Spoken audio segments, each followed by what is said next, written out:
Pozdravljeni! No, spet sem se odločila, da posnamem video, ker toliko dolga pošta je ratala, da mogoče bo bolj enostavno poslušati.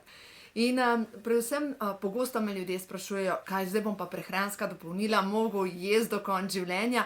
In zaradi tega sem že zadnjič sva z gospo Jasmino snemali v klepetu ob kavi in sedaj tudi za vas sem rekla, vam posnamem video, dam bolj točne informacije, kdaj je pametno jesti prehranska dopolnila in kdaj je najboljše vsrkavanje. Tako da zdaj, če gledamo od zjutraj naprej, dopoldne potekajo procesi razstrupljanja in če mi želimo te procese razstrupljanja pospešiti, je pomembno, da določena prehranska dopolnila vzamemo zvečer pred spanjem, ker v tem primeru imajo čas, da pridejo do tankega črevesja in potem v debelo črevo, da opravijo svoje delo. Tako da, če jemljete probiotike, v tem primeru vam res svetujem, vzemite probiotik pred spanjem in s tem si boste pomagali, da se vaša prebava uredi, ker da normalno greste na veliko potrebo v dopoldanskem času, ker dejstvo je, če jemo, mora tudi nekje iti ven, je tako. Tako da tudi druga zadeva, recimo adaptogeni. To so hranilne snovi, ki obnavljajo telo. Sem spadajo vitamini B3, B2, B6 in sem spadajo tudi cink, baker, selen. Se pravi, če vzamete neko prehransko dopolnilo, ki ima vse vitamine in minerale, s poudarkom na B vitaminu, v tem primeru vam priporočam, da vzamete to po kosilu, recimo Formula 4. Če pa vzamete Betagard, ki ima pa prav kombinacijo za razstrupljanje telesa, vam pa svetujem, vzemite Betagard pred spanjem. In enako velja tudi za kalcij in magnezij. Najboljša vezava je, če to vzamete zvečer pred spanjem.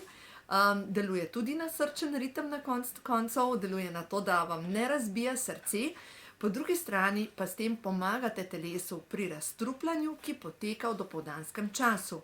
Tako da, zdaj če ponovim, B vitamine vzamemo ali po kosilu ali tik pred spanjem.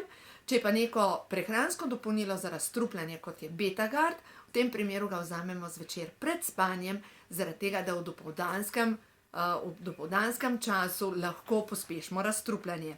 Potem C vitamin. C vitamin je potreben zato, da obnavlja telo. Lahko ga vzamemo po vsakem obroku, recimo 3-krat na dan po eno tabletko ali pa 3-krat na dan po 2, predozirati ga ne moramo, ampak zdaj pa če rečemo enkrat na dan bi C vitamin, spet kdaj? Spet smo pred spanjem, ker C vitamin pomaga pri obnovi telesa.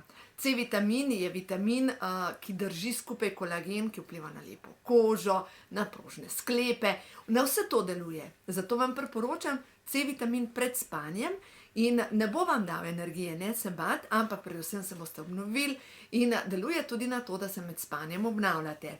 Zdaj še kaj bi bilo pomembno? Omega 3. Omega 3 se vedno jemlje pred spanjem. In zdaj glede na to, da kdor je zelo v stresu, priporočam, da vzame omega 3 v kombinaciji s C vitaminom, ker v nasprotnem primeru dobre maščobe lahko celo oksidirajo, če ste preveč pod stresom.